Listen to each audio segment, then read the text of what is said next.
Hello, welcome.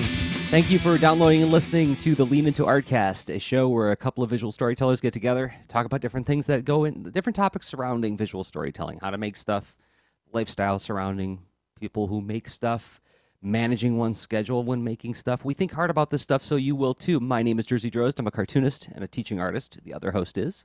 Hey, I'm Rob Stenzinger. I am a UX designer and game designer. And what are we talking about this week, Jerzy? How about video games? Because you make video games, and you play video games, and I have something shocking to report. Is I've actually been making time for playing video games recently. Not a ton of time, but like I've incorporated some video game playing into like my nightly cooldown. Does that have anything to do with visual storytelling though? Does that work? Is that creating things, Rob? Well, having had that question, gently tossed, chucked really hard once in a while, cast my way like an over the shoulder chuck of crumpled paper into a trash can. I've encountered this like, hey, are video games, what's productive about that stuff? I think there's actually some great books on this. Two that immediately come to mind are A Theory of Fun by Ralph Koster, and then Reality is Broken by Jane McGonigal. And games, they're this engaging little machine where you can opt in to taking on a challenging task, and if it's well met, it might stay interesting even as you learn and adapt with it, right? So your problem solving, depending on the tone or difficulty or what have you, or your approach. Do you like mellow games? Do you like punishing games? Maybe you can recharge. Maybe you can even rest.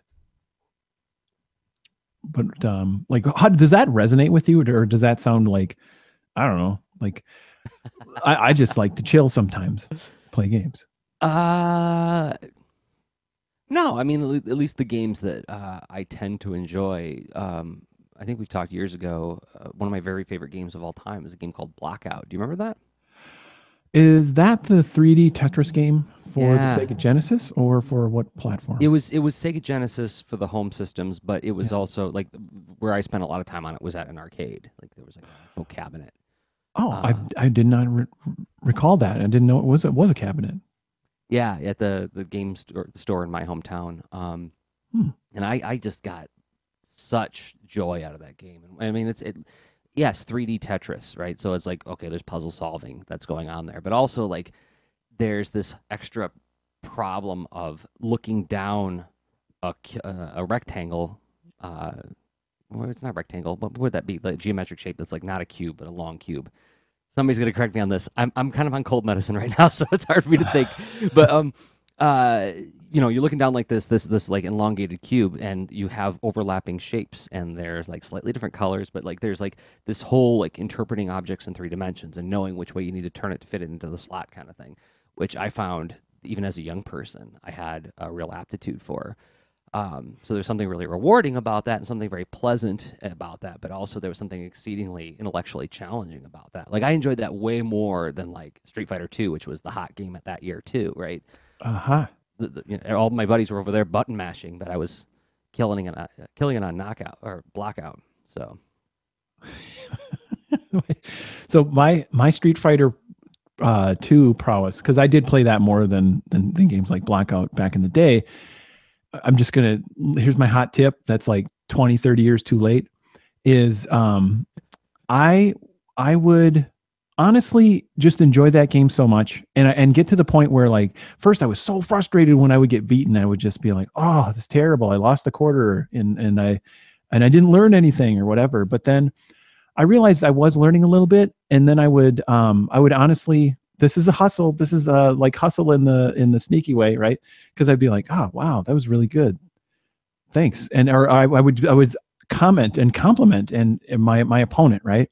But as I got more skilled, I was able to, disarm my opponent with that, and then go at them as best I could, and Right. sometimes win. Not often.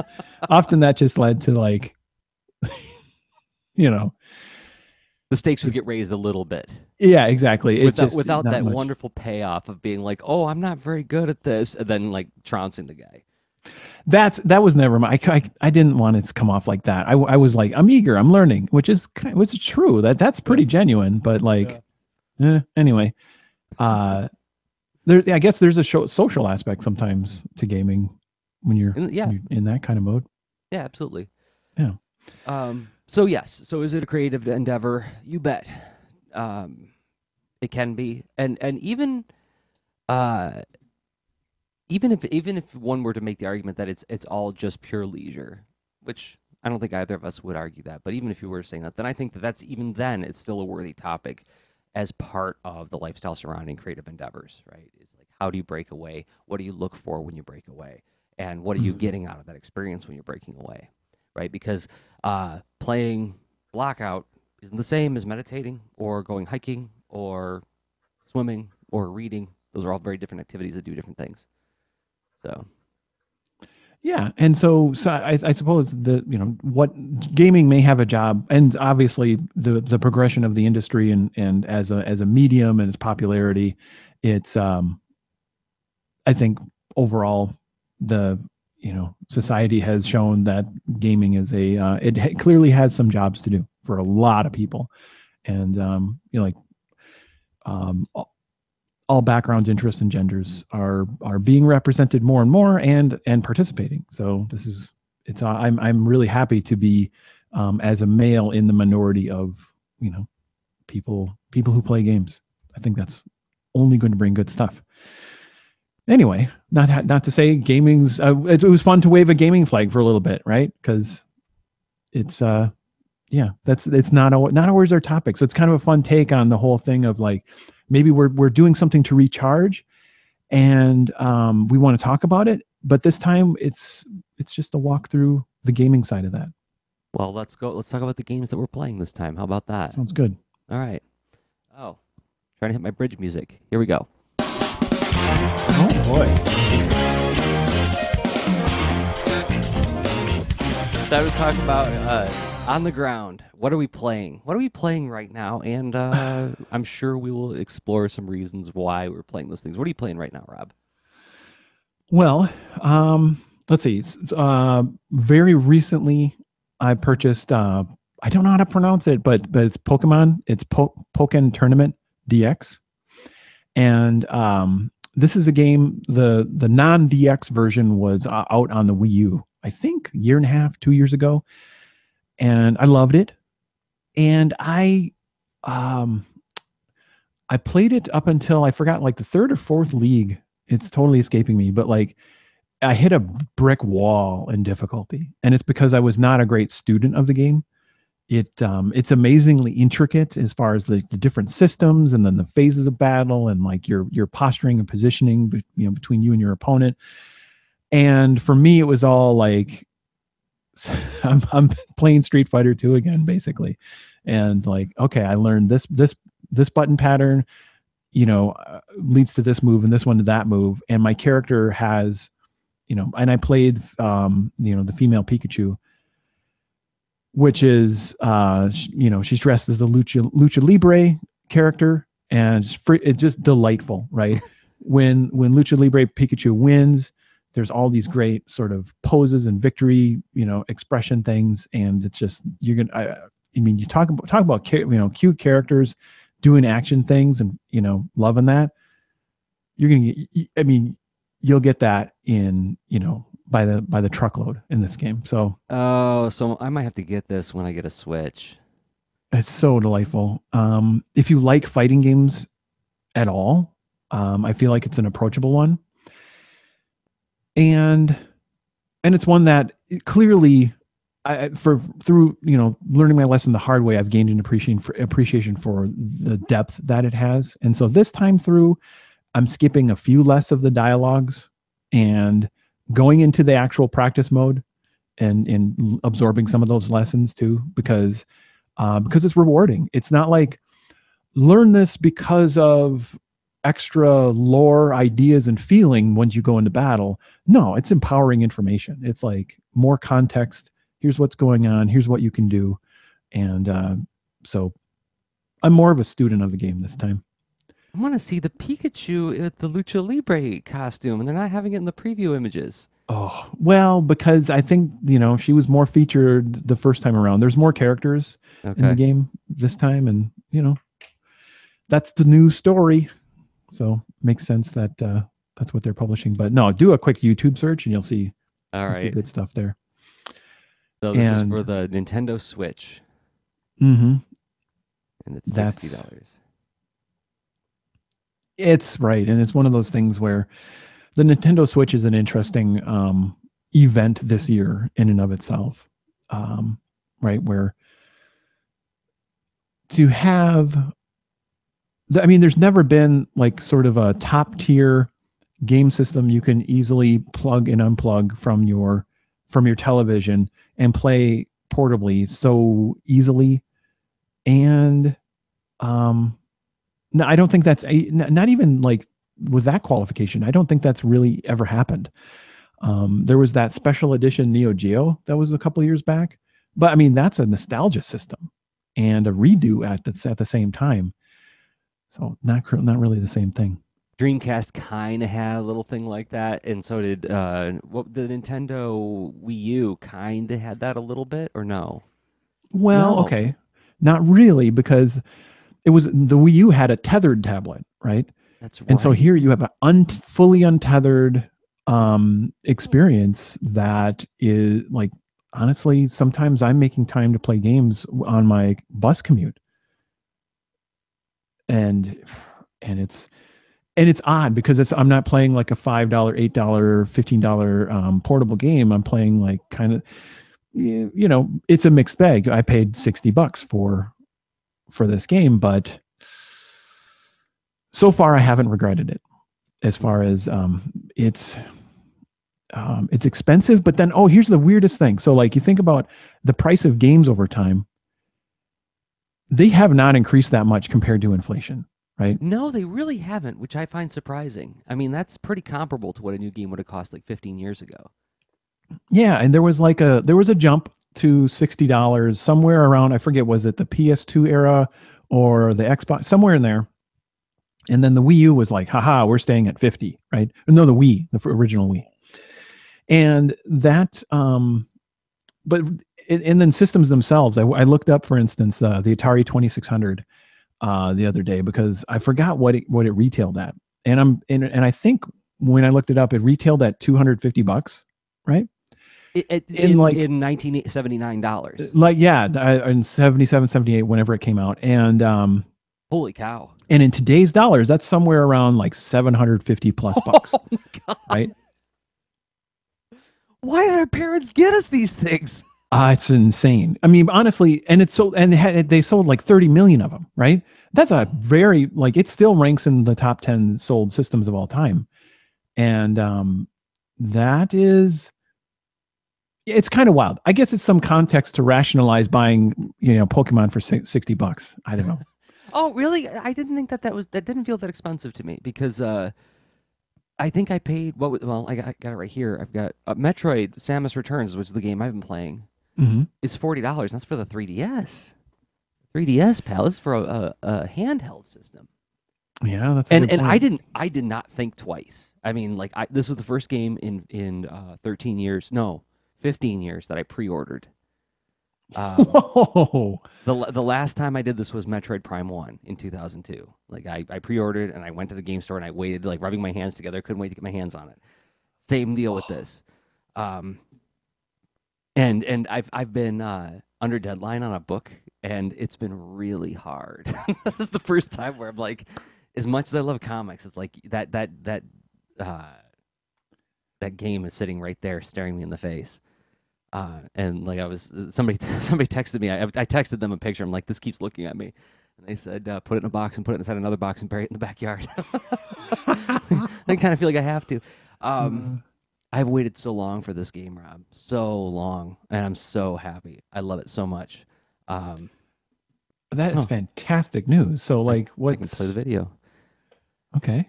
Um, oh, there's no audio with the video. I'm just doing this so that people can watch it while I'm talking about it. Yeah. Gosh, what are my observations? Well, one, there was anticipation, and the anticipation actually, like when I anticipate something that much, I always feel like a tiny, tiny little bit of dread. You know, it's like, well, what if it's not as good as I hope it'll be? Um, and so Oh, to yeah. like warm up for it, I actually got the original Metroid 2 that this game is a remake of. Yeah, I should say Samus Returns is a remake of the Metroid 2 game that was on the Game Boy in I think 1991, something like that. So I played the original one all the way through just to get a taste of like what was coming. And then I watched actually a lot of videos on like with like footage from the game in the weeks leading up to it. That's how much I was looking forward to this. Listening to a lot of reviews. Um, and I made some. I'm one of those guys who is in the camp of what makes Metroid great is being lost and alone inside of caverns, not having a clear path, searching for power ups. Right, the hunting and exploring, the Metroidvania stuff is like I get really I'm hooked on that aspect of the game. And as a matter of fact, like one of the things I didn't like about Other M, a lot of people didn't like about Other M, the Metroid game that came out for the Wii, I think, 10 years ago, 2007. Or was it 2010? It was 2010. I'm sorry. Um, is that it was very linear in progression, and you heard Samus's voice, which, like, the moment I heard that, I was like, oh, I don't know how I feel about this. I don't want to hear Samus. I want to be Samus, right? Like, that's what I get out of it. And that's why I love the Prime trilogy so much, is like, you get inside the suit. You get to play this powerful, awesome, amazing character. And so much is left to your interpretation. This game kind of takes it back to that too, because there's no voiceover. It's just you on the mission kind of thing. David Grom is in the chat asking, is it an updated version from the other game, Game Boy Return to Samus? Yep, that's exactly right. Uh, but if you've played Zero Mission, it's similar to that in the sense that they took the original game and expanded upon it in a lot of ways. So like it's not a note for note translation, and they added a lot of cool new game features like this thing called the melee counter, which at first I was really kind of was like, I don't know about this. If an enemy does a little charge at you, like they do this little thing where like a little flash happens in their eyes. You'll see this little flash happen on the character. That means they're going to charge you. And when that happens, you can press a button to do what's called a melee counter, where you like swipe at them, knocks them back, and sort of makes them disoriented. And then you're automatically targeting them, and you hit them with a really powerful blast, which usually destroys them in one blast. Or if you're fighting a mini boss and they do that little flash in their eyes, and you do the melee counter, they'll disorient them, giving you a chance to like really lay into them with like 20 missiles, kind of thing. Which at first I thought, I don't know, I'm not really. I don't show up to Metroid for the action parts. I show up to Metroid for the exploration parts. And the mini bosses, yes, I like that stuff, but I like them fewer and farther between. I like digging through corridors and unlocking puzzles. But the melee counter thing really did make the combat a lot more fun, a lot more pleasurable, and a lot more satisfying when you're fighting a really tough adversary. Like they hit you once and they knock 20 points off your energy meter. You're like, oh man, I needed that. I was just about to go to a mini boss place. And then you do the melee counter and then annihilate them with one blast. It feels very satisfying. Um, Wow. but to back up and give it a general sense of what I find so appealing about it is they've done something really terrific where it's a long form adventure game that you can check in and out of very easily. I'm only playing it in 15-minute chunks just before bed kind of thing. And at first I was worried that like, what happens if I find like a really cool power up, like I find Spider Ball, or I find the Varia suit or something, and now I got to find a save point because I don't want to just shut it off and go to bed. They put the save points frequently enough that you should be able to find one every 15 minutes or so. And they also put the power ups distributed and the mini bosses distributed just enough that you can have a very exciting 15 to 20-minute session in playing the game. So you can still progress. And I'm like 50% of the way through the game just playing it in 15-minute chunks. That is impressive. And I honestly, I don't play games exhaustively. I couldn't tell you if that is like what percent of games provide that experience. In my casual, impression, it doesn't seem like that many say, yeah, you get essentially a satisfying session in that can be brief. And and then like I remember when Borderlands, I really enjoyed that game, and then Borderlands 2 came out, and the design was so different where like it really caused you to spend way more time traversing, getting to save points, retraversing areas and stuff, and that really hurt. Like that alone, for all the other cool features, it just I couldn't enjoy it in the bite-sized sessions that I had available. Yeah, yeah, and some of the later Metroid Prime games, and I know I've complained about this before. Some of those mini bosses, uh, they they would take like a half hour to beat, and it's I appreciate that from the standpoint of 19-year-old me who played Super Metroid and had 6 hours a night to put into that game. Have a lot of fond memories of late nights when I was like 19, 20 years old playing that. But I don't have that time anymore. I don't have that budget. So it's like I need something that like gives me the rewarding experiences without costing too much time. There are some mini bosses that I found partway through. They introduced some really cool new mini bosses in this game. Um, that they make the learning curve just tough enough that it's taken me on average about 4 times. I have to die 4 times before I can beat that mini boss, which it turns out is like just the right amount of time before I get too frustrated to move on. So I came up against this really tough one where it's like a lot of the way to beat him is to run away from the character. And while you're running, there's all these obstacles like, oh, there's a missile block that you have to hit. Oh, now you got to use your grapple beam. Now you got to use morph ball. Now you got to morph ball jump to this and then use your spider ball to go down here. And so there's all these little tricks and skill things you have to do to get away from this thing. And if it touches you once, you're dead, right? So it's like Whoa. very, very intense and stressful. First time I got killed, I was like, oh, this is going to be another Quadraxis. This is going to be me being stuck on this. I'm going to have to get one of my students to beat this for me so I can progress on with the game. I died 4 times and then I beat it. And I noticed that happens again and again. I come against these bigger bosses and they make the learning curve just low enough that even somebody who's pressed for time can achieve it, but it's like just enough achievement that you feel that epic win kind of rush of like, I beat it. Oh my gosh, I gotta find a save point now. So, uh, like I said, about 52% through the game, and I'm just so immensely satisfied with this experience, and I pray that they make another brand new Metroid game for the 3DS, like a platformer like this. It's incredible. Oh, and 3D, playing it in 3D. Oh, so good. They did this thing where I mean, you're familiar with what Metroid looks like, right? Like where it's like the original is like all these little floating platforms on a black field, and you're in a Mhm. tunnel and you're jumping from platform to platform. Because it's 3D, they made all those platforms actually like work within the architecture of the background. So like everything is logical now, and it's like it's a fully realized three-dimensional world. So yes, you're jumping from platform to platform, but those things are all connected to things that vanish off into the distance, right? So it's like it's a mountainside with all these weird little pieces jutting out at you that you're actually jutting or jumping onto and jumping around. Well, yeah, that sounds like they really invested a ton into this remake. It's gorgeous Uh, too. It's really pretty. So I can't and recommend it enough for do you? people who like those kind of games. That's it. Sounds amazing. I need to pick it up. Is there any Let's see. Okay, yeah, on the 3DS, do you play with that in 3D or not? Like, do you Um, crank up your 3D? I I'm just sometimes it curious. depends. It depends on if I'm sitting on the couch and if I'm doing like a little bit of gaming before I go to bed, like before I go in the bed, then I will because I can actually hold the game at the right angle. Because I have an older 3DS, so it doesn't actually track my eyes like the newer ones do. Oh my Um, gosh, I had no idea. that's what I heard. I heard the newest ones like actually like the cameras actually track your eyes, so like it maintains the 3D no matter how much you rotate the device.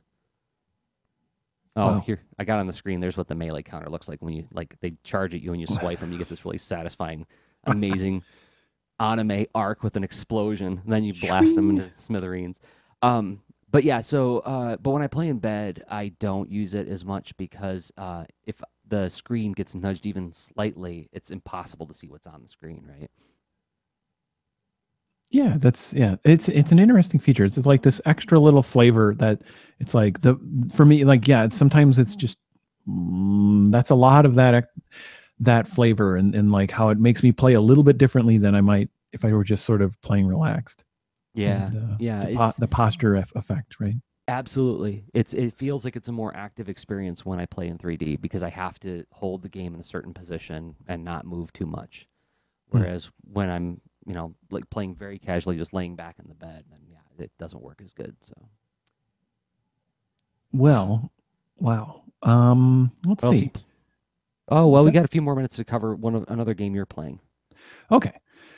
Let's see which game to comment on. Like, I just want to mention. So I am playing Splatoon 2, and I don't know if honestly, I would be willing to play along with leaners or whatnot, exchange friend codes or jump through whatever those hoops are, if people care to do that. What is amazing about that Splatoon 1 and Splatoon 2 is that it's a multiplayer game online. You're playing with live other opponents on your team, and you're against your team, and yet it doesn't feel like the sad hate fest that most games when you have live human players on. And then you're sure you run into polite people from time to time, but there's a lot of stuff that turns me off from playing playing with other humans online anonymously. So That's a very, very delicate way to put it. Very gentle. and I can't believe how well designed that game is, where even just the whole point is to cover the ground. In case folks haven't heard what Splatoon is about, it's you win battles by covering more territory with paint. Like, your team spreads paint with their weapons. Their weapons are all paint themed, some short range, long range, all sorts of trade-offs: primary weapon, secondary weapon, and also your clothing and how you've upgraded it or what have you through your experience. All these variables, so much, like, and for other people's playing style, even if they're like, haha, I want to just squish you with this advantage I found, or this exploit in a level, there's typically some other workaround. It's so well designed, and plus you never hear them saying whatever things they may be saying that are Right. yeah. No, So there's not as much trash talk. Is that what you're saying? yeah, exactly, because you literally can just essentially only you can beacon with pre-built in sayings, like Oh. like, over here, follow me, and stuff like that. Oh. Another kind of positive reinforcement things too. Neat. uh it's wonderful. It's so is it that much different from one? No, but it's on the Switch, so it's portable. And it's amazing that the experiences that I super loved from the Wii U, that they're coming to the Switch. I'm happy to buy them again, because they've been upgraded and they're portable, and that's just totally wonderful. This does look like a lot of fun.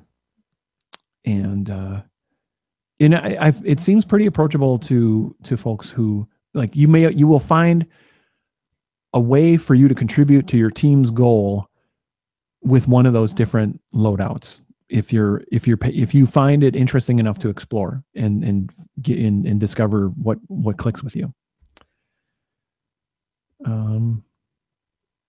Then yeah, I mean, I don't know if there's any other depth for that. It's what is so interesting. Let's see. It's such an odd game because of that mechanic of the paint you lay down on the ground or on the wall is a road for you. Like, you're walking around as your humanoid character, but then you can convert into your full squid mode, and you fly along this ink on the ground.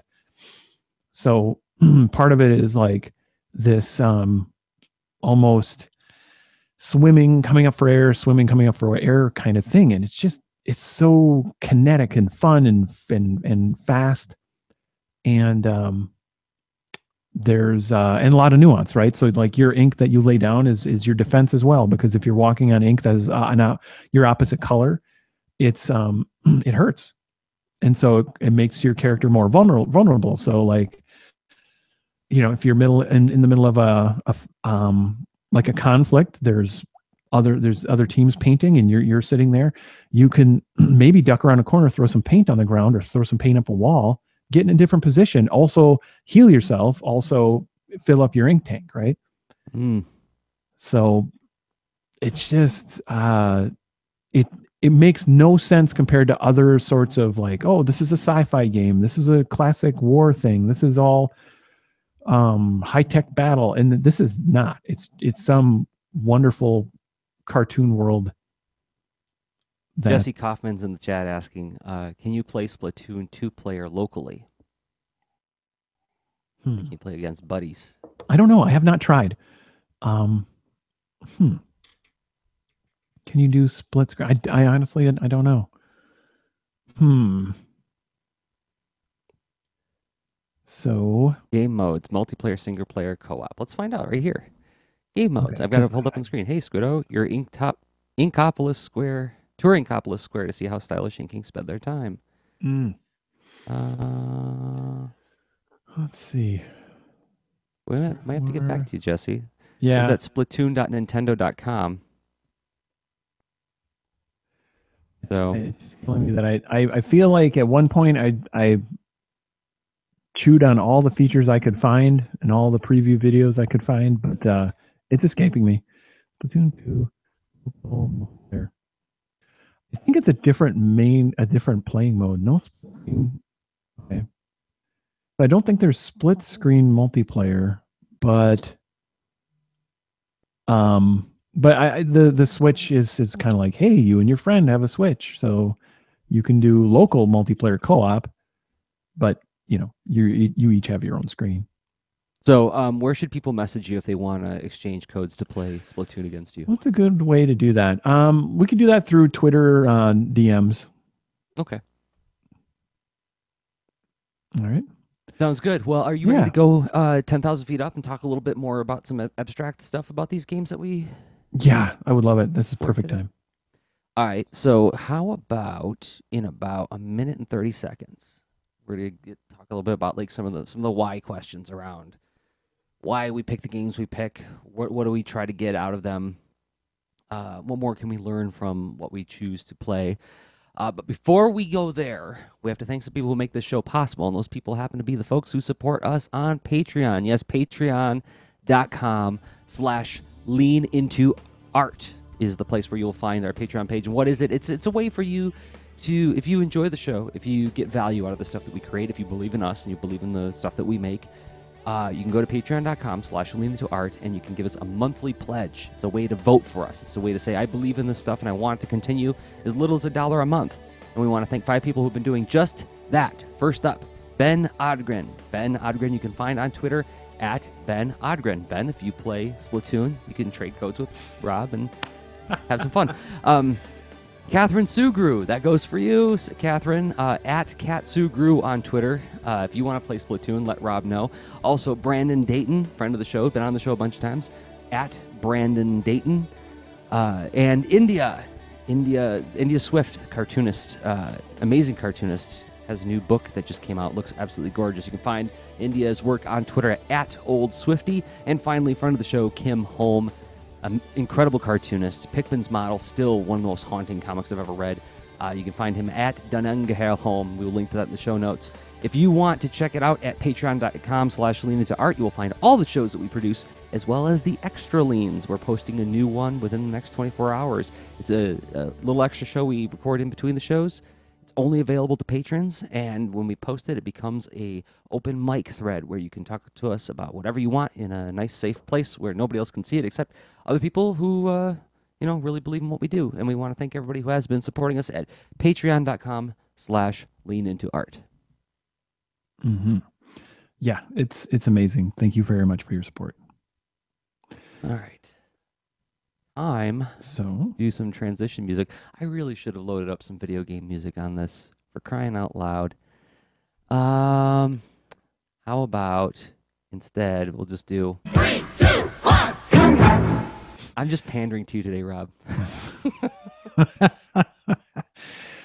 Well, I am deeply warmed and encouraged via your pandering, and I don't know how to feel about that. So, but I'll channel these feelings into chatting with you about this. So why are we picking like these games instead of others? Right? Saying like, okay, cool, we enjoy this, but like sort of that's implied like a why now. And, did we have to do a trade-off? First, I had to put down a game to pick up a game. Mm-hmm. I know for me, it largely revolves around time investment. Like, is progressing through this thing going to cost me more time than I have available? I've also been on and off playing Kirby Triple Deluxe for the 3DS. Um, surprise, surprise, I'm attracted to really cute games, right? Like Yoshi's Island, like any of the Super Mario games, like things where there's like cute adventures happening that feel really safe and the violence feels like much more managed, right? I'm not a big Halo fan, you know. Um, uh, so although I've talked in the past about how much I enjoyed Resident Evil as a horror game, but Resident Evil is one of those games that really asks a lot of you in terms of time investment, right? Like you gotta Oh my really, gosh. yeah. Yeah, you had to have like a typewriter ribbon and find the typewriter, right? In order to be able to save. Isn't that, am I recalling Yeah, that correctly? Yeah. yeah, and you only had so many typewriter ribbons. You would run Mm. out of them, and you can't save anymore after that, unless you find more typewriter ribbons. So the Metroidvania aspect, loved it. That's what really I found really appealing about the game, and like the zombies, like added just enough like fearful tension to the exploration. But it's like, oh, I found the thing that I need to do to get to this other area. Now I got to go find a typewriter, and that's going to take like a half hour. Right. Um, And hopefully I live. and hopefully I Right. live as I get there, right? Yeah. So sure, when I was again 19, 20, I had the bandwidth for it. I can't invest in those kind of games now. And if I smell that on a game, I won't give it a try. It has to be something that allows me to just dip in and out. If I can dip in and out and still have a feeling of progression as I do that, that's the sweet the perfect zone. Oh my gosh. And honestly, this could be a life stage thing. It could be a, priorities in general. Like how do you consider gaming, versus your other pursuits, right? So we happen to be coming from a fairly similar perspective, but of course, I know plenty of people who have had for significant over a decade, plenty of time to get through way more games than I get through. Mm-hmm. And that's, Okay, yeah, well, so let's back that just out and get more abstract and be like okay. more inclusive in our approach because I apologize. I was like really No, thinking I'm myself there through. too. I'm just like, I'm in my head. I'm nodding. I'm going, oh yeah. Like I'm looking for that brief positive experience, Yep. and then I can come back. But Yeah. so like how much time do you have? I think related to this, and you have this in the notes. What level of challenge do you like and why? Right. And I Oh, suppose what kind too, right? So I don't want something that's causing me like schedule challenge. And I don't want something to cause me to feel like a novice for too long. So something like a Dark Souls, it's not my cup of tea. That's yeah. yeah, that's it's a classically well-designed game for people who are like, I'm looking for a challenge. I'm looking for something soup. Not, nah, I don't want just a little challenge.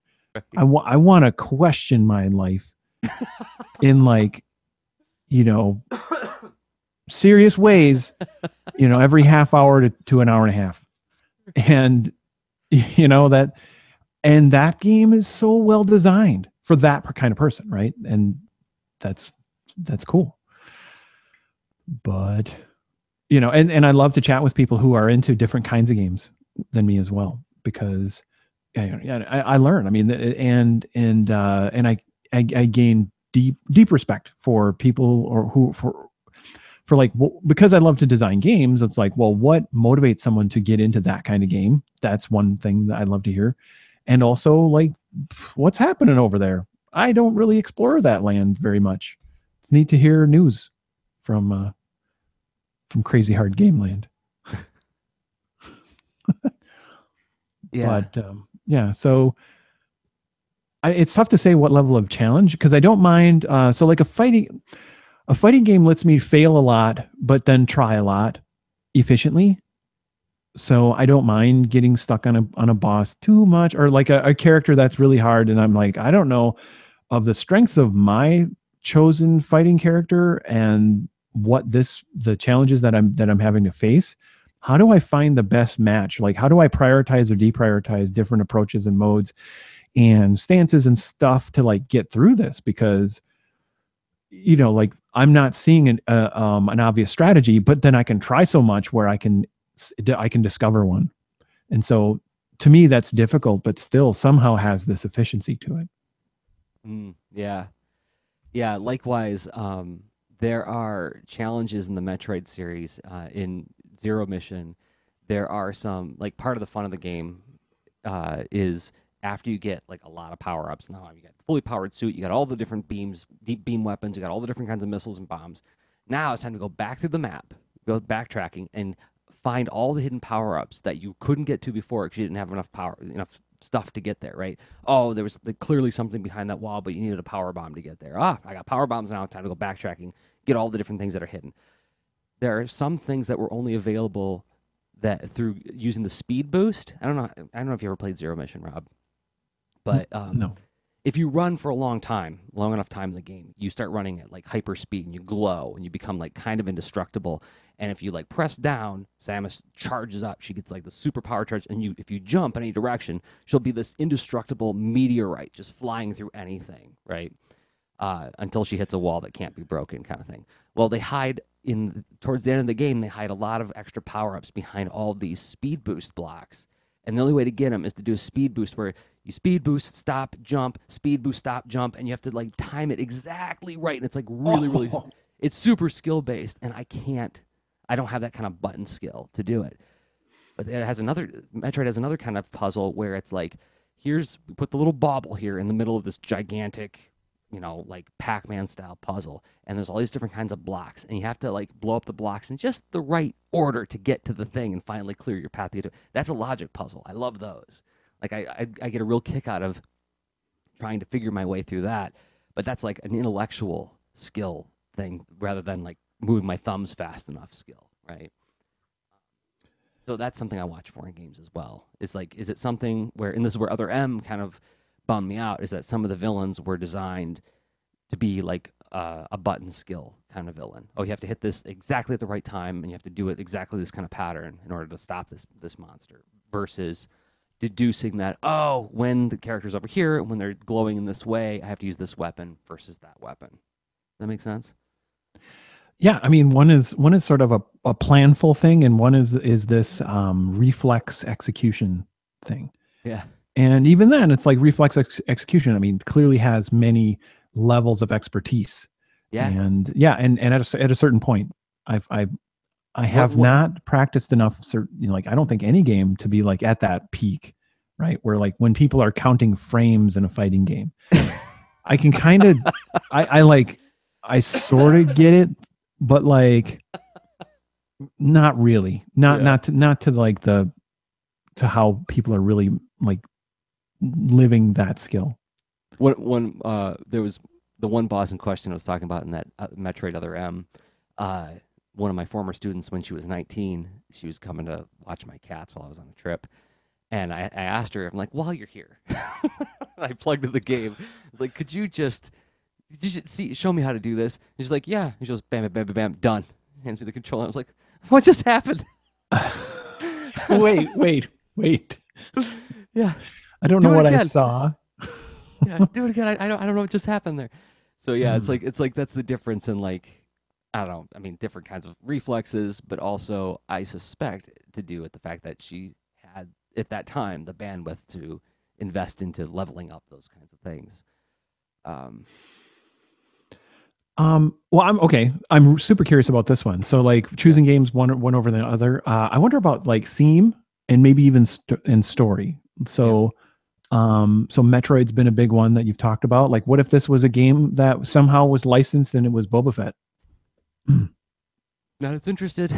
Um, I think I personally find games appealing when there's more for me to impose from my own imagination into it.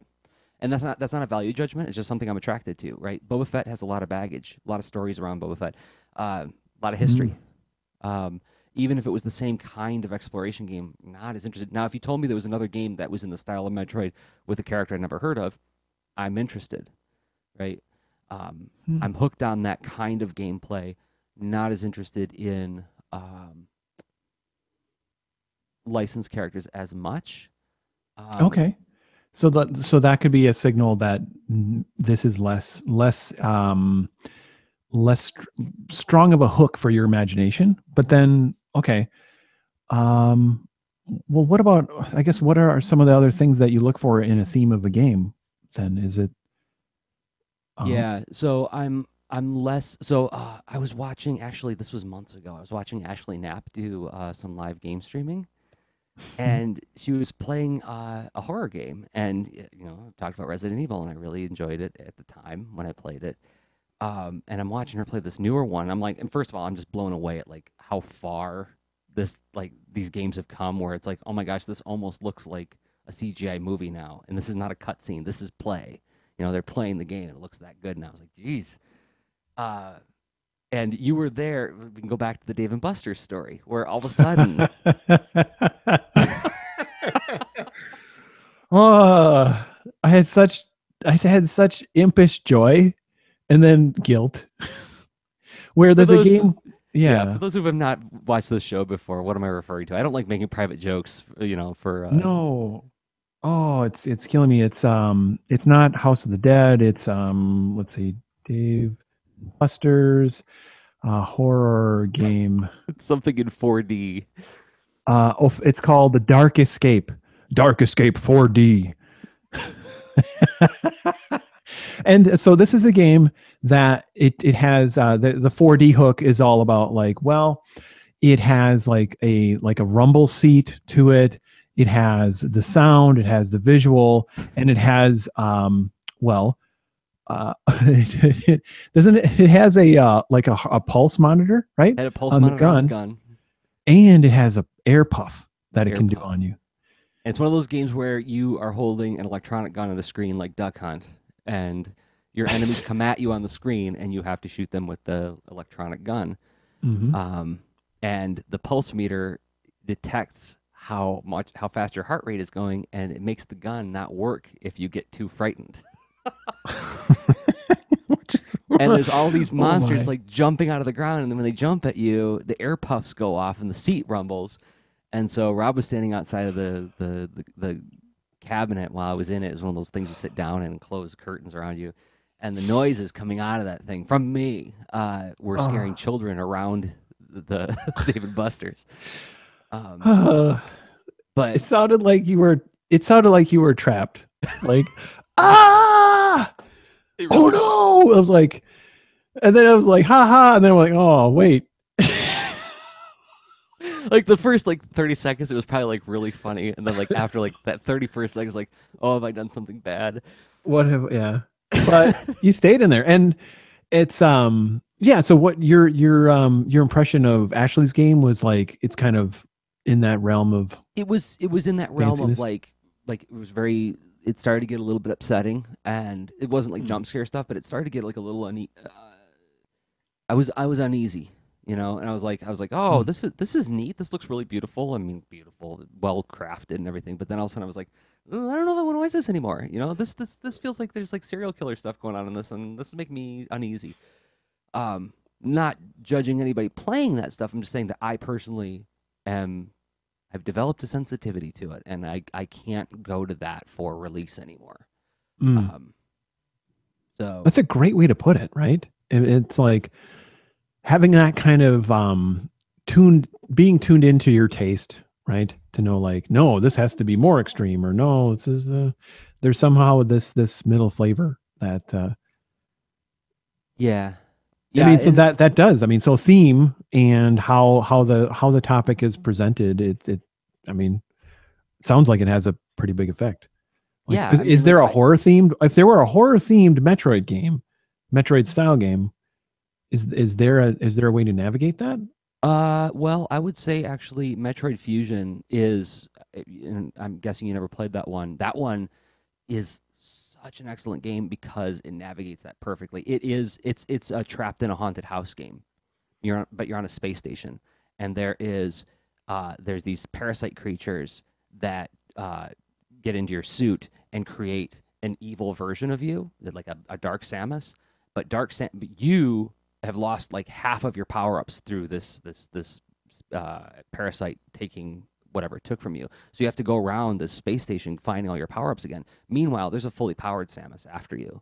And there's all these scenes where like you enter a room and like there's a floor, like you roll in morph ball mode, and down below you see Dark Samus just walking slowly, and there's this creepy music playing, and then she's just walking back and forth, and it's like, Okay. well, what do I do now?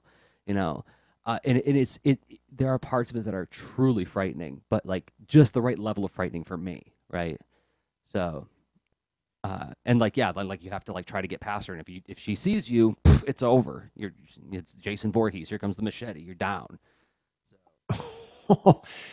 Okay, that's actually a pretty darn great conceit for the design. Yeah, That's really it is one of the finest video games I've ever played, and it's an old one. I mean, it's like from like 2004 or something like that. wow. But it's terrific. um wow. So I don't know. Like I think we dug quite a bit into the why and stuff. Is there like a final question Well, we that we didn't want go to? into like where's the Rob Onomer Oh, fall on like the the Rob Ottmer. It's like it's shaped like an otter too. Um, and is it it's on the just like trampoline with the saxophone? Uh, no, but where does your like taste fall when it comes to this kind of thing? Where do you go? hmm. Well, I honestly, the theme matters a lot to me. I mean, there's a kind of fantasy escape that I look for in games that I want to be the helpful. I mean, it's silly, like in Mass Effect, right? Like I was always the goody good shepherd and stuff. And I'm not saying like that means I'm a good person or anything like that. It's just like I want to feel that way. Yeah, yeah, it feels good to do that, right? Yeah, and I want to know that. And like if I'm in a difficult, morally ambiguous situation, then I want to have at least like a pretty good option. Like I couldn't pull out an example like Red Dead Redemption seemed to be like a and now there's a sequel to that one coming out. It was pretty dark from what I remember. I would have to go dig back through, YouTube videos and remind myself of the experience and stuff. I mean, there were a lot of tough things and choices, but I tried to always do the least bad thing. Mhm. And I enjoy that, right? But if I'm pushed in a situation where no, I just I need to like somehow solve problems through making other people's Im- imaginary story life worse. I try to avoid those games. Yeah, you're making me think of like that was part of the excitement around Undertale, right? Was that it offered you to do the pacifist route through the game or the aggressive route through the game, and the outcomes were different based on which path you chose. Um, That's right. I don't know if you ever had a chance to play that. I only played a little bit I of it. bought it and I haven't played it yet. It's sitting on my Steam shelf. It's for like a text video game. I was astonished at how emotionally drawn in I got.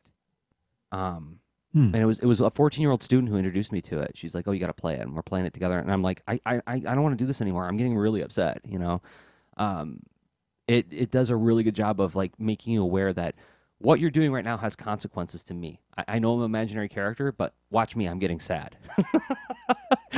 Gosh, that's amazing. All right. Right? Yeah. And so if I have options to try to make that situation better, then I can get into that. So some of it's like it's the matter of the theme and options I'm presented, the choices and trade-offs. And if it kind of goes toward an overall um helpful and empowering. I don't know. I feel silly saying it out loud, but like that's No the kind way. of game I like. No way. I don't think that's silly at all. Another one I think of is Harvest Moon, an older one that I had for like the Oh, um, Nintendo Super NES. 64. Oh, Nintendo 64. Okay. N64, that was the one I had. And like that's the one where you're just like running a farm, right? And like they made fun of it on The Simpsons because it's like, oh, I'm running a virtual farm. Why don't I have a real farm? But But I remember like there's like you choose to make relationships with other people in the town, right? And I remember like the gal who I was wooing in the game came over to my house one day. It's like, we're going to the Firelight Festival. Do you want to go? And like this, it's a video game, right? But like we just like walked down to the water. Like we put these little boats with like little lanterns inside of them, put them in the water, watch them go away. And I'm like all moved by this. I'm like, I'm connecting with people, and we're celebrating this part of our lives. Ah, I don't think that's corny at Well, all. I love it. no, okay. Well, I guess that's the kind of thing I look for. And, but clearly there are certain things where I can rationalize away some of that, where I did really enjoy Halo for a number of years, Sure. especially Halo 3, where you have to be well, you essentially befriend a member of the alien species that you've been battling with for years. Hmm. And it's kind of a buddy movie at that point. And I thought that was great. And for me, the violence and the killing aspect of it too, it's like, well, if it's aliens, and well, if there's Yeah, enough yeah, fantasy. Yeah, so yeah. if you crank up the fantasy implausibility knob for me, I guess I'm open to a lot of stuff. Yeah, Anne was watching over my shoulder while I was playing the new Metroid game, and she's like, "So wait a second, Mister, I don't like violence in my TV. I try to write a comic about a pacifist. How come you're okay with annihilating all these little space monsters?" I'm like, "They're space monsters. We'll see. It's evident. Look, it's an electric bat that keeps hitting me in the face. It's gotta die." I've got no time for this, Pat. We have no coexist option. So let's I know my job. However, I mean, like on the other hand, it's like there was a popular iOS He-Man game that I had on my phone for a while, where it's Mm. one of those like tapping games. You tap fast enough, and then enough stuff happens, kind of thing. And like you tap a thing, and He-Man hits a guy. And it's like I played that for a little while. I was like, oh, not comfortable. Look, I know they're horde troopers, they're robots, but now you put Merman on there, and I don't like seeing him hitting Merman. So yeah, it context matters. Um, all right, do you want to get the final thought? Yeah, let's do that. All Let's right, think time for about what are we gonna talk about in about a minute and a half? what do you think about are there any games that you're looking forward to? I know you were looking forward to this, the return of Samus, but like, What am I looking forward to next? yeah. Yeah, I can think of a couple. Okay, cool. So cool. Well, we'll talk about some games we're looking forward to and why in just a minute. But before we do that, we Mhm. gotta thank some more people who make the show possible. Those people happen to be me and Rob. We'll start with me. I make a comic called Boulder and Fleet at boulderandfleet.com. Uh, Speaking of Jesse, who is in the chat, I just did a school visit with him today, and he was kind and generous enough to like while I'm doing Q&A with the kids, one of the kids asked, "Do you make any other comics besides Captain Seriously?" And Jesse turns to me and says, "You can talk about Boulder and Fleet." I was like, "Really? I'm here on your dime, and here you are letting me do this. That's so kind of you." And so, what did I say to those kids? I said, "It's a comic about two best friends, a bear and a bird, who put up a business as being adventurers for hire, which means they're going to go on adventures, which means that people are going to hire them and say, like, hey, go stop that dragon from wrecking our village. Big problem. Bear doesn't like to hurt dragons, doesn't like to hurt anybody. He's the most powerful person in the room. Therefore, he feels he must be the most gentle person in the room. Otherwise, you're a monster. Second problem. The bird wants to be the most famous and rich bird in the entire world and wants this business to be a success. So she's constantly pushing this poor bear into situations where he's going to have to struggle with his pacifism. But they're best friends, and I've got a page pulled up right now from one of the earlier stories where there are competitive eating hippos. So it's sort of an aside in the It's story, a but it's a great fun scene. it's a fun little aside where like this hippo is really striving to do his best to become a world champion competitive eater because I love competitive eating. Um, boulderfleet.com, and there's a Patreon for it too at patreon.com/Jersey if you want to see some behind the scenes stuff. Rob, you make a game. Let me pull that game up so we can watch that game in action. Okay, cool. Well, yeah, the game that I make that we're talking about now is This Panda Needs You. And it's all about helping out this cute little panda who encounters, on her walks through her little, bamboo forest, stacks of shapes, different colors, different patterns, right? And they're fine on their own, but all of a sudden this cloud comes along, knocks them down. And well, it's your job to help this panda put things back the way they were.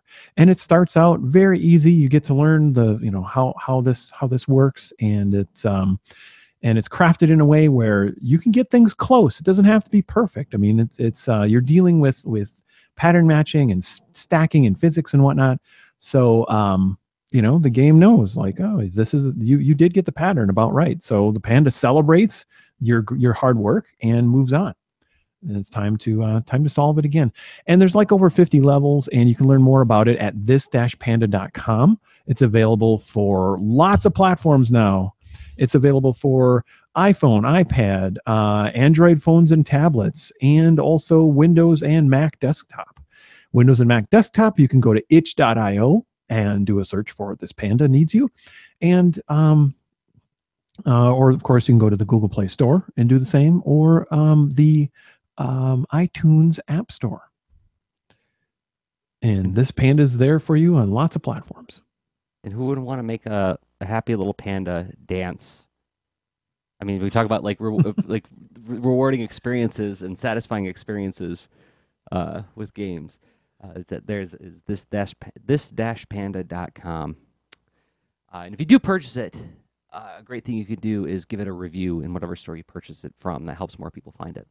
But let's say you're here not because of the stuff we make. It's like, yeah, that's nice. You guys make stuff, but really, I like the way you guys think about stuff. Fair enough. There's more stuff that we make with regard to the way we think about stuff, and that's at leanintoart.com/workshops. And there are all sorts of different, discrete video series that you can download at a price of your choosing, even a price of $0. So you can download it for free, try it out. If you think it was valuable and you got something out of it, you can always repurchase it. Give us a tip, or purchase it for a friend. Say, hey, you need this. I purchased this for you. There's comics workshops there, video game design workshops, and UI workshops. leanintoart.com/workshops. A free thing you can do to help us out. If you're watching this video on YouTube, giving it a thumbs up. If you think we did a good job today, that helps more people find us on the second most important search engine on the internet. Or if you're listening to this as an audio podcast, whatever podcatcher you use, iTunes, whatever, giving us a star review. 5 stars would be really nice. Even writing a review would be really nice. And we thank everybody who has done those things. It means a lot to us. It really does. Thank you. All right, final thought time, Rob. Oh my gosh. Games. And, it's not like, well, I got games. I got lots of games. I don't need any more. I'm good. Right. There's something about that. The promise of a new tale, a new adventure, a new story. And I think, unsurprisingly, there are more games on the horizon that may have that promise of like, yeah, this does fit with my interest in theme. This does fit with my interest in like the kinds of experiences, the things I enjoy doing in the roles and the ways that I like going about them. And or some that are a curiosity where it's like, I don't know, but I kind of want to know, right? So like, what's on the horizon for you, Jerzy? Well, actually, I'm gonna take a step back. Well, I mean, at was it E3? They announced Metroid Prime 4 is coming, right? So I spent a lot of time talking about Metroid. Yeah, that's the game I get excited about every time. The prospect of a new Metroid Prime game, very, very exciting to me. Was that the teaser where it was a logo? That was it. That was it. There were people posting YouTube videos of people react to the announcement, and it was like people falling out of chairs, screaming, ripping their hair. It was like that scene from Event Horizon where the people go into the black hole and they start tearing their eyes out of their heads. I was pretty excited. It's like, I'll wait till I see some footage of this thing. I don't know what it's going to be. But yes, the Metroid Prime trilogy, very, very near and dear to my heart. Love that series, so excited about that. But that's like a year or more from now. Something that a friend recently introduced me to was RetroPie. And oh my goodness, there's a He-Man and the Masters of the Universe game in there that I've never played from like 1983 or 84. Oh, nice. I am convinced it's probably not the most amazing gameplay experience in the entire world. It's at least going to be better than Raiders of the Lost Ark or E.T. But oh my gosh, those were painful experiences, right? Anyway, famously painful. But Like bankrupt a company and have to then put those things in a landfill and try to forget about them, and then someone films a special about it later as they dig them up. so yeah, but low bar to clear, you know. Yeah. But anyway, yeah, RetroPie recently started playing around with that and like just digging into yeah, like classics like Kool-Aid Man. It was really a lot of fun to play that again. Um, what was another one? Oh, Adventure, which the old Atari Adventure Oh, game, which was like where your little yellow block beat that game in about 6 minutes. Less than that. I think it was less than that. And I was like, wow. how did this game consume so much of my time when I was a child? Um, but yeah, so that's something I'm looking forward to, just like digging through the archives on this thing and seeing what I can find in there. That is awesome. There are so many games on my shelf that actually I'm feeling a huge calling toward. And Such as like okay, I've had my rock band setup packed away now. Like I moved different houses a couple of years ago. I think it's been like a couple of years since I've played that game, Rock Band, and I used to play it pretty frequently. I miss that, and other things that are sort of packed away. I recently rehooked up my TurboGrafx 16. wow, bringing out the Yeah, bonk. that's right, right. Bonk's Adventure. Uh, in the 90s, very few things, as long as you had, if you, I don't know, if you sounded like a sound effect, if you had shades on, Crash if you, Bandicoot. yep, maybe a skateboard, bit of tood, and then that's it. There you go. That's a character. And Bonk's delightful. Bonk is great. But no, for that I was playing like Devil's Crush and actually the Legendary Axe. So Ah, yeah, we talked about that one a while back on an episode, a reading, watching, playing episode. yeah. Devil's Crush too. That game looks incredible. I love Devil's Crush. Someone described it to me recently as like Smash TV meets pinball, and I'm like, Yeah, that's a good description. Holy moly! But so anyway, some of those are calling to me, but it's and plus I'm puzzled where it's like I don't have an exhaustive museum level library, but I've got a few game systems, right? Like maybe 30. And not a lot timing of is everything, everybody. like anyway, and a few games for each, nothing, not that many, but like yeah, it calls out to me, and sometimes it's like this untapped resource that whatever I gotta tap into. But of course new games are calling out to me as well. I'm so into the Nintendo Switch. I love that system so much, and it's crazy. It's in some ways it's super expensive to get into, where it's like, well, I want to be able to dock it and undock it from like a couple of different TVs, right? All these little things. I want to be able to play with four people. I want to, doop doop doop. All these things, like the costs go up, but yet still so much love for that thing. Um, the game I'm stoked about next is Super Mario Odyssey. Yeah. Like, what in the world is that thing going to be like? It's crazy pants. It's like Mario kind of possessing people, right? Right. Where I'm like, that what is Mario now? Like it's like he's like a quirky billionaire, right? Where he's a man of leisure and he's got weird ideas and nothing to stop him. I don't know, because now he's throwing his hat on things and possessing them. So I don't know. Looks great though. Yeah, I watched the trailer for it and I was like, okay. Did we just cross the line where I officially became old, where things like start to look like true nonsense to me now? It's Uh, pretty weird, but so, friend of the show, Caleb, is in the chat, and Caleb taunted me, and I have to take the bait. Because Caleb has, for what, 6 years now, Caleb has been trying to get me to play Portal. Because back then, it was a very exciting game to a lot of people. I'm sure it still is. My question is, based on everything we talked about today, Rob, have you played it? yeah, Portal 1 and 2, yes. Does it meet my criteria according to what we explored today? I would say so. Yeah. I mean, it's especially Portal 1. There's like Portal 1 is so bite-sized, and you get the full flavor of, like, I think things are brought to a more extreme in Portal 2, more clever, weirder, mind-blowing puzzles and stuff, but like um it's fundamentally non-violent. Like, Okay. your portal gun is like, you put an interdimensional marker on one thing and then on another thing, and now you've connected these two things, and so you can go through them. Other objects in the world can go through them, and you go in one, you come out the other. And so you put a portal below you, put a portal above in the ceiling, way up ahead. Poop, you fall out of that portal, right? And now you're falling, and you want to keep moving. Poop, poop, poop. So you keep portaling your butt around the whole place, and if you want, right? And all of a sudden, poop, poop, poop, like you're like going in and out of all sorts of places. Um, that's That sounds like the Spider-Man villain, the Spot. There's a Spider-Man villain who he like was covered in black dots that he could throw all over things, and he could like stick his fist through it, and then like would come out over there and punch Spider-Man in the face. Honestly, yes, that is it.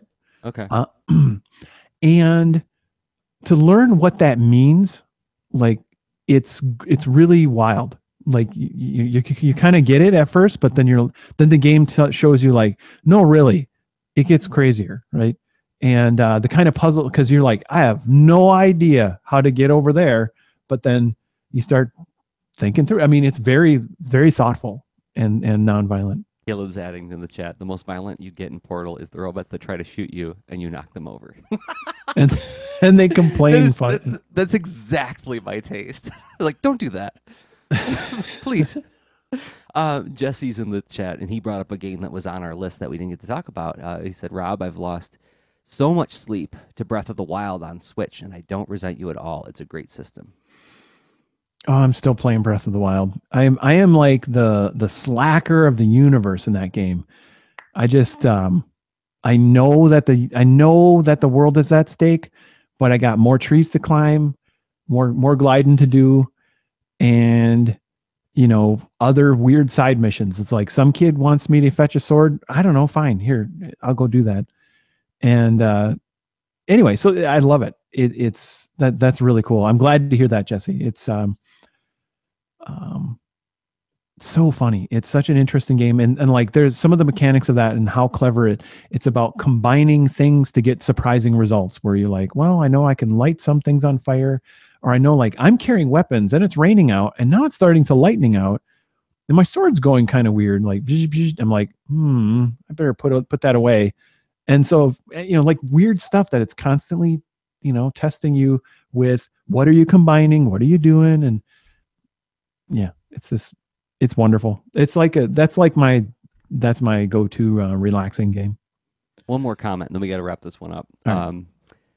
Joseph Coco is in there. It says, I'm usually playing games on a decent lag from their release. Do you guys feel like you're missing out if you're not playing a game when everyone else is? I'll answer that one straight up. I don't. I mean, I was just talking about how I haven't played Portal for 6 years, and I've been meaning to. When I got the new Metroid game, strangely enough, I felt very little desire to go to the internet to tell everybody about my joy. I was perfectly happy to experience my joy on my own.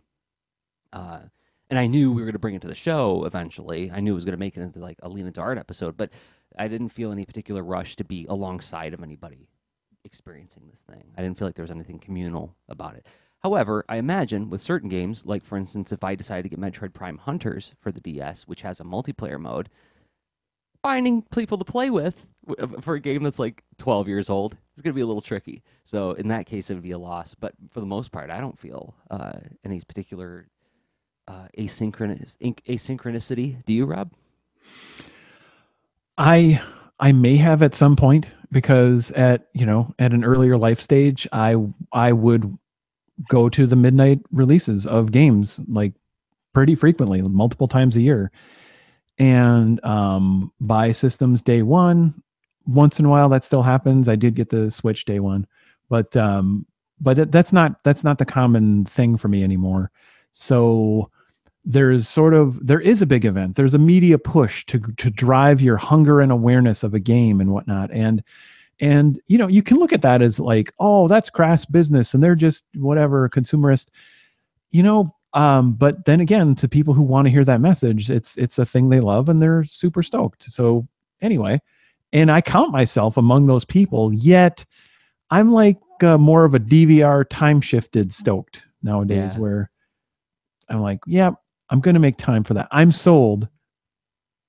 I'll work this in. I got to find my own way. And like that means like sometimes I avoid a podcast here and there where they're talking about stuff that I don't really want to hear yet. Spoilers, right? Yeah, So. yeah. I'm gonna be avoiding any discussion about Stranger Things in a couple weeks, right? When Voltron comes out in like a week, the next season, I'm gonna have to be careful about that too, because like there's people who just binge it and then I'll have all the discussion around it, sure, but that's like the only friction I ever feel about it, um, Yeah, I personally. mean, there's something neat to be in there and of the in that moment, but yeah, I don't know if that's something that I don't really worry about it, but I know I'm not really there. Yeah. So yeah, And we fit this that's in as we can. I mean, this episode is called "Making Time for Video Games." Um, not about like swimming in time for video games. so much time, so much games. What? Get all cake boss about it. What am I gonna do with all this time? Uh, all right. All right. I love cake boss so much. Like, that's what I might like. We do an episode on TV and I talk about all the sinful things I watch on television. Um, Thanks everybody for downloading, watching, and listening. We'll be back in another week. We record every Thursday at 10 p.m. Eastern time, and then we collect the show at patreon.com/lean into art. And if you want to connect with Rob to play Splatoon, you're going to find out his Twitter handle in just a second. In the meantime, here's mine. I've been Jerzy Drozd of leanintoart.com and Jerzy on Twitter, Jerzy Drozd on Instagram. And I've been Rob Stenzinger of leanintoart.com, and I'm also Rob Stenzinger both on Instagram and on Twitter. Okay, bye. Show notes for this episode can be found at leanintoart.com. You can also follow us on Twitter at the user leanintoart, and you can reach us via email at leanintoart@gmail.com. And remember, leaners aren't wieners. Thanks for listening.